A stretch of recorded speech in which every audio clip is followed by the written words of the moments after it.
Saúde os irmãos com a paz do Senhor, amém? Mais uma vez estamos aqui reunidos e vamos ministrar a lição de número 2, que tem o tema O Reino Dividido, Jeroboão e Roboão. Que o Senhor possa abençoar essa nossa lição, que possamos trazer bastante conhecimento para nossas vidas práticas, para nossas vidas espirituais, para os nossos ministérios. Que o Senhor nos abençoe. Vamos agora fazer a leitura do texto áureo. Encontra-se em Provérbios 19, versículo 21. Muitos propósitos há no coração do homem, mas o conselho do Senhor permanecerá. Verdade prática. Os maus conselhos levam o homem à ruína, mas o conselho amoroso tem o poder de nos livrar da morte. Leitura bíblica em classe. 1 Reis 12, do versículo 1 ao 10, depois o 13, o 14 e depois o 26 até o 29. E foi Roboão para Siquém, para o fazerem rei. E sucedeu, pois, que ouvindo o Jeroboão, filho de Nebate, estando ainda no Egito, porque fugira de diante do rei Salomão e habitava Jeroboão no Egito, enviaram e mandaram chamar, e Jeroboão e toda a congregação de Israel vieram e falaram a Roboão, dizendo: Teu pai agravou o nosso jugo. Agora, pois, alivia tu a dura servidão de teu pai e o seu pesado jugo que nos impôs, e nós te serviremos. E ele disse: Ide vós até o terceiro dia, e voltai a mim. E o povo se foi. E teve o rei Roboão conselho com os anciões que estavam na presença de Salomão, seu pai, quando este ainda vivia, dizendo: Como aconselhai vós que se responda a esse povo? E eles lhe falaram, dizendo: Se hoje fores servo deste povo, e os servires, e respondendo-lhes, lhe falarem boas palavras, todos os dias serão teus servos. Porém, ele deixou o conselho que os anciões lhe tinham aconselhado, e teve conselho com os jovens que havia crescido com ele, que estavam diante dele. E disse-lhes: Que aconselhai vós que respondamos a este povo que me falou, dizendo: Alivia o jugo que teu pai nos impôs? E os jovens que havia crescido com eles lhe falaram, dizendo: Assim falarás a este povo, que te falou, dizendo: Teu pai fez pesadíssimo o nosso jugo, mas tu o alivia de sobre nós. Assim lhe falarás: Meu dedo mínimo é mais grosso do que os lombos de meu pai. E o rei respondeu ao povo duramente, porque deixara o conselho que os anciões lhe haviam aconselhado. E lhe falou conforme o conselho dos jovens, dizendo: Meu pai agravou o vosso jugo, porém eu ainda aumentarei o vosso jugo. Meu pai vos castigou com açoites, porém eu vos castigarei com escorpiões. E disse Jeroboão no seu coração: Agora tornará o reino à casa de Davi, se este povo subir para fazer sacrifícios na casa do Senhor em Jerusalém, o coração deste povo se tornará o seu senhor, a Roboão, rei de Judá, e me matarão e tornarão a Roboão, rei de Judá. Pelo que o rei tomou conselho e fez 2 bezerros de ouro e lhes disse: Muito trabalhoso vos será o subir da terra do Egito. E pôs um em Betel e colocou outro em Dan. Lição 2. O reino dividido. Devemos ressaltar como objetivos geral a importância de ouvir os bons conselhos. Para os objetivos específicos, devemos alencar as principais causas da divisão do reino, apresentar as falhas e más decisões de Roboão e pontuar o pecado de idolatria de Jeroboão. Ponto central: aquele que é capaz de distinguir os bons dos maus conselhos toma as sábias decisões. Introdução. Após a morte de Salomão, em 931 a.C., seu filho Roboão subiu ao trono. Ele foi o principal responsável pela divisão do reino em 2 partes: o reino do norte, que é Israel, e o reino do sul, que é Judá. A fatídica história de insensatez desse rei nos mostra as consequências de uma má decisão Essa história nos ensina a dependermos cada vez mais de Deus em momentos que tomamos decisões importantes na vida. Precisamos entender, meus irmãos, que algumas decisões que tomamos afetam diretamente a nós, porém, existem consequências que podem alcançar pessoas que não têm nada a ver com a nossa decisão. Toda decisão tomada, ela gera consequências, seja elas boas ou más. Em Provérbios, capítulo 11, versículo 14, diz que, não havendo sábia direção, o povo cai, mas a multidão de conselhos há seguranças. Então, precisamos nos posicionar em relação a quem recorremos através de conselho. Tópico 1. As principais causas da cisão. Cisão é o mesmo que divisão. A palavra está esmerada, mas a tradução é divisão. As principais causas da divisão. Subtópico 1. A carga pesada de Salomão. Devido às alianças externas feitas por Salomão, ele não precisou se dedicar às guerras. Seu reinado foi marcado por em parte pela paz. Seu trabalho era proteger, ampliar o Estado e conservá-lo uno. Seus investimentos eram direcionados para a construção e projetos arquitetônicos grandiosos, tais como templos, palácios e tantos outros que marcaram seu governo. Contudo, para que todas essas idealizações se tornassem realidade, a população pagava imposto muito pesado. Além disso, com o objetivo de colocar em prática os projetos do rei, havia a obrigação do uso da mão de obra de trabalhadores de quase todas as tribos. Subtópico 2. A divisão do reino. O autoritarismo do rei Salomão culminou no descontentamento das 10 tribos do norte. Em contrapartida, as tribos de Judá e Benjamim, que ficavam ao sul de Israel, participavam ativamente do governo e faziam parte de sua corte. Quando Salomão morreu, em 931 a.C., seu filho Roboão, questionado pelos líderes de Israel sob o comando de Jeroboão, sobre o aperto vivido por eles, o povo pediu para que Roboão diminuísse a sua carga de trabalho. Mas, ao contrário, seguindo o conselho dos jovens e não dos anciões, Roboão tornou o fardo ainda mais pesado para os trabalhadores.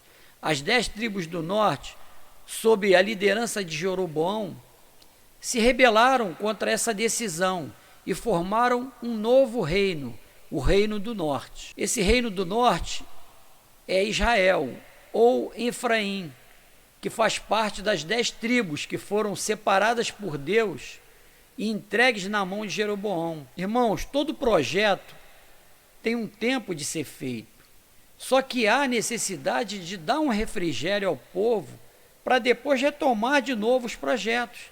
Salomão já tinha espremido o povo o máximo que ele podia. Estava na hora do refrigério, pois quando chega um novo governo, nós esperamos melhorias, nós esperamos que hajam mudanças, mas mudanças para melhor. E no caso de Roboão, não foi dessa forma. Ele tomou o conselho dos jovens e não daqueles que tinham experiência de vida. Síntese do tópico 1. A missão de líder é direcionar seus liderados e não os oprimir. Subtópico 2. Os erros de Roboão. A repetição dos erros de Salomão. Ao tomar conselho com os anciões e com os jovens, Roboão decidiu acatar o conselho dos jovens, demonstrando total despreparo para exercer a posição em que estava. O conselho dos anciões dizia que a solução do problema era dar às 10 tribos o que pediam. Isso significa desacelerar o processo de expansão e desenvolvimento do reino, mas também abrandaria os ânimos agitados do povo, evitando assim a ruptura. Precisamos entender, irmãos, que as pessoas mais maduras, que os anciões passaram por muitas experiências de vida, acumularam muitas experiências do dia a dia, através dos anos, e muita sabedoria na prática, e não na teoria. Roboão estava brincando de ser rei, não tinha experiência de vida, o reinado subiu para sua cabeça, tornou-se um rei soberbo, e como todo soberbo, o que ele pensa, essa é a verdade. Em Provérbios, capítulo 12, versículo 15, diz: o caminho do tolo é reto aos seus olhos, mas o que dá ouvidos ao conselho é sábio. Subtópico 2. Os maus conselhos dos amigos de Roboão. Ao seguir os conselhos dos jovens, Roboão assinou sua própria sentença. As 10 tribos se rebelaram e sob seu domínio ficaram apenas 2, Judá e Benjamim. Roboão deu ouvido aos maus conselheiros, o levou à ruína. É o que nós falamos. Idade, tempo e experiência de vida faz a diferença na hora de aconselhar. Parece que os velhinhos, os anciãos, é tudo quadrado, mas todo ancião já foi jovem, todo ancião já passou por experiências que necessitavam de aconselhamento, e muitos não tiveram e tiveram que pagar na sua própria carne a dor de tomar as escolhas erradas. Então, se temos anciões, se temos idosos, se temos conselheiros experientes, maduros, devemos ouvir eles, porque a voz da experiência traz sucesso. Subtópico 3. O cuidado com os conselhos. Quando o orgulho se torna o centro de nossas vidas, ficamos à mercê de nós mesmos e não conseguimos discernir entre o bem e o mal. Assim foi com Roboão. A falta de sábios conselhos pode levar o ser humano ao declínio moral, ético e espiritual, tornando-o empobrecido e decadente. Vejam bem, aquele que criou tantos provérbios de sabedoria não foi capaz de educar o seu filho Roboão. Não devemos negligenciar a educação de nossos filhos. Enquanto é possível educá-los, devemos mostrar e andar no caminho. Permanecer é uma escolha de cada um deles. Mas Salomão, no final do seu reinado, fracassou espiritualmente e não tinha bons conselhos para deixar para seus filhos. Infelizmente, um homem sábio que deixou as suas mulheres apostatarem ele da sua fé. Síntese do tópico 2. Saber distinguir os bons dos maus conselheiros é essencial no momento de tomar alguma decisão importante na nossa vida. Subsídio bíblico teológico. Primeiramente, Roboão consultou aqueles que haviam servido sob o seu pai Salomão, provavelmente os que haviam sido relacionados como os oficiais em 1 Reis, capítulo 4. O conselho que recebeu foi para aliviar a carga dos impostos, pois, aparentemente, reconheciam que a queixa era justificada. Essa é a primeira afirmação direta em relação aos impostos que Salomão havia instituído, porém, essa taxação estava implícita em sua organização fiscal e administrativa e em suas disseminadas atividades de construção industrial e comercial. Entretanto, pode parecer que muitas das despesas dessas atividades eram cobertas com impostos e taxas coletados dos estados vassalos, como está registrado em 1 Reis, capítulo 10. Embora essa queixa tivesse fundamento, ela também pode ter se originado do ciúme e da inveja, pois a maior parte do dinheiro era gasto na cidade de Jerusalém e nas de Judá, ao sul. Além dos impostos serem altos, o povo via que todo o dinheiro arrecadado era direcionado para Judá e Jerusalém, a terra onde a corte, onde os maiorais se estabeleciam. Os jovens da própria geração de Roboão insistiam em medidas mais rigorosas, e sua linguagem figurada indicava uma atitude tirânica. Eles o aconselharam a exagerar, a colocar um certo abuso em sua autoridade, a exceder o rigor de seu pai, na medida em que seu dedo mínimo fosse mais grosso que os lombos de seu pai. Escorpiões é uma referência às bordas em farpas na extremidade de um açoite.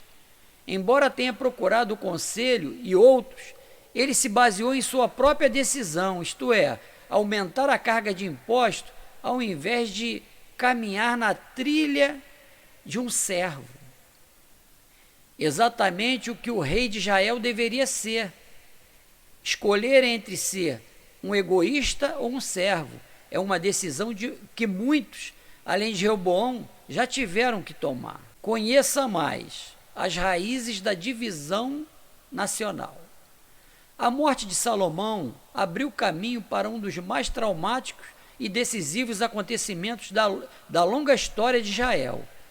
A formal e permanente divisão do reino entre as 10 tribos do norte, que doravante passaria a ser chamado Israel ou Efraim, e a tribo de Judá ao sul. Embora tenha abalado a nação psicologicamente, a divisão não deve ter causado surpresa ao povo, porque as raízes políticas e ideológicas do cisma eram profundas no passado de Israel. Tópico 3. O reinado e a idolatria de Jeroboão. Subtópico 1. A rebeldia de Jeroboão. Jeroboão, filho de Nebate, pertencia à tribo de Efraim. Foi o primeiro rei do norte e reinou por 22 anos em Israel. Ainda jovem, Jeroboão serviu ao rei Salomão, que se agradou do seu trabalho e o nomeou chefe dos servos da casa de José. Todavia, durante o reinado de Salomão, Jeroboão se rebelou contra ele, e Aías, o profeta, lhe comunicou que Deus o havia escolhido para reinar sobre as 10 tribos de Israel. 1 Reis 11, do versículo 29 ao 31. Sabendo disso, Salomão tentou matá-lo, mas sem sucesso, pois ele se refugiou no Egito e lá permaneceu até a morte de Salomão. Veja bem, meus irmãos, Salomão, no final do seu reinado, fracassado espiritualmente, o Senhor já tinha profetizado através de seus profetas, falado através dos seus profetas, que iria tomar algumas tribos e só deixaria 2, em memória de Davi, o seu servo, porque se dependesse de Salomão, ele não deixaria nenhuma. Mas a palavra de Deus não muda, então ele prometeu a Davi e ele ia cumprir. Mas 10 tribos ele ia entregar na mão de Jeroboão. E ao saber disso, o rei tenta matar Jeroboão para que ele não tome posse. Mas a palavra de Deus, ela não tem erro. Se ele prometeu, vai cumprir. Não tem jeito. Não adianta chorar, não adianta se lamentar. E assim aconteceu. As 10 tribos foram entregues na mão de Jeroboão, assim como Deus falou que faria. Subtópico 2. Jeroboão, o primeiro rei do norte. Após a divisão do reino, Jeroboão foi nomeado rei pelas 10 tribos de Israel e estabeleceu seu trono em Siquém. Temendo a peregrinação dos judeus ao templo para adoração, pudesse promover a reunificação. Subtópico 2. Jeroboão, o primeiro rei do norte. Após a divisão do reino, Jeroboão foi nomeado rei pelas 10 tribos de Israel e estabeleceu seu trono em Siquém. Temendo que a peregrinação dos judeus ao templo para adoração pudesse promover a reunificação do reino, Jeroboão mandou erigir 2 santuários de adoração com bezerros de ouro, um ao norte, em Dan, e o outro ao sul, em Betel, a fim de evitar que o povo fosse a Jerusalém. A atitude idolatra de Jeroboão resultou no castigo divino sobre ele e sua família. Veja bem, irmãos, essa atitude de Jeroboão gerou a maldição para a família dele. Tem atitudes que nós tomamos que, infelizmente, nós conseguimos prejudicar até aqueles que não participaram daquilo que nós fizemos contra Deus. E o Senhor amaldiçoou a família de Jeroboão, e só o filho de Jeroboão que estava doente, ele iria morrer e ser enterrado numa sepultura. O restante da família de Jeroboão, se morresse na cidade, os cães comeriam, e se morresse no campo, as aves do céu os comeriam. E o reino do norte, que seriam as 10 tribos que Jeroboão comandava, seria espalhado para outras nações, pois todo o reino estava mergulhado na idolatria. Subtópico 3. Consequências da idolatria. O pecado da idolatria foi um dos principais motivos dos infortúnios do povo de Israel. Deus não admite dar a sua glória a outrem. Isaías 42:8 diz: Eu sou o Senhor, este é o meu nome, a minha glória, pois a outrem não darei, nem o meu louvor às imagens de escultura. Por isso, o pecado da idolatria tem como consequência a separação de Deus e a maldição. Síntese do tópico 3. O pecado da idolatria foi o responsável pela derrocada de muitos reis na história de Israel. Devemos exterminá-los das nossas vidas. Subsídio vocacional. Jeroboão temia que seu povo subisse a Jerusalém para adorar ao Senhor, como a lei exigia. Ele pudesse buscar, com o passar do tempo, a reunificação política. Os seus temores o levaram a estabelecer um sistema que falsificava a religião revelada no Antigo Testamento. Jeroboão escolheu 2 cidades, há muito tempo ligadas à adoração, Betel e Dan, como centro de adoração. Ele constituiu sacerdotes que eram da descendência de Arão, mudou as datas das festas religiosas e ofereceu sacrifícios sob altares levantados em Betel e Dan. Este foi um abandono proposital da religião revelada. No entanto, isso tinha a intenção de imitar a verdade. As falsas religiões geralmente possuem elementos em comum com a fé bíblica. Por exemplo, muitas das grandes religiões do mundo pregam a moralidade, porém, a fé falsificada carece de um ingrediente essencial, a presença e o poder do único Deus que se revelou a nós. Conclusão. Enquanto Jeroboão praticou a idolatria de forma direta, Roboão se envolveu numa espécie de veneração que, embora oculta aos olhos humanos, produz as mesmas consequências. Os desejos egoístas de Roboão estavam acima da vontade de Deus. O ídolo dele era ele mesmo, a sua própria vontade. Quando o crente tem Deus como seu guia, ele não toma conselho com pessoas que lhe falarão o que ele quer ouvir, mas decidirá por ouvir pessoas que falem a verdade. Precisamos escolher entre ouvir coisas boas ou ouvir a verdade. A verdade, em muitos momentos, ela é dolorosa, a verdade dói, mas é uma dor que vem para o bem do crente, para que o crente possa, no seu dia a dia, tomar as decisões necessárias para agradar a Deus, para glorificar a Deus, o único que é digno de toda a honra e de toda a glória. Que o Senhor possa ter abençoado a vida de cada um irmão que acompanhou esta lição, que nós possamos trazer tudo de bom e de ruim dessa lição, para que nós possamos usar os exemplos bons para edificarmos as nossas vidas e os exemplos que não são tão bons para nós vigiarmos todos os dias das nossas vidas, porque o homem mais sábio do mundo naquela época caiu porque não vigiou. Vigiai e orai, essa é a sequência. Precisamos entender que os bons conselhos, os conselhos dados por pessoas que têm experiência de vida, amadurecimento, esses são os bons conselhos, que nós possamos seguir esse bom conselho todos os dias das nossas vidas. Que Deus possa abençoar a cada um e que Ele possa trazer frutos de tudo que estudamos nesta lição. Deus te abençoe e te guarde.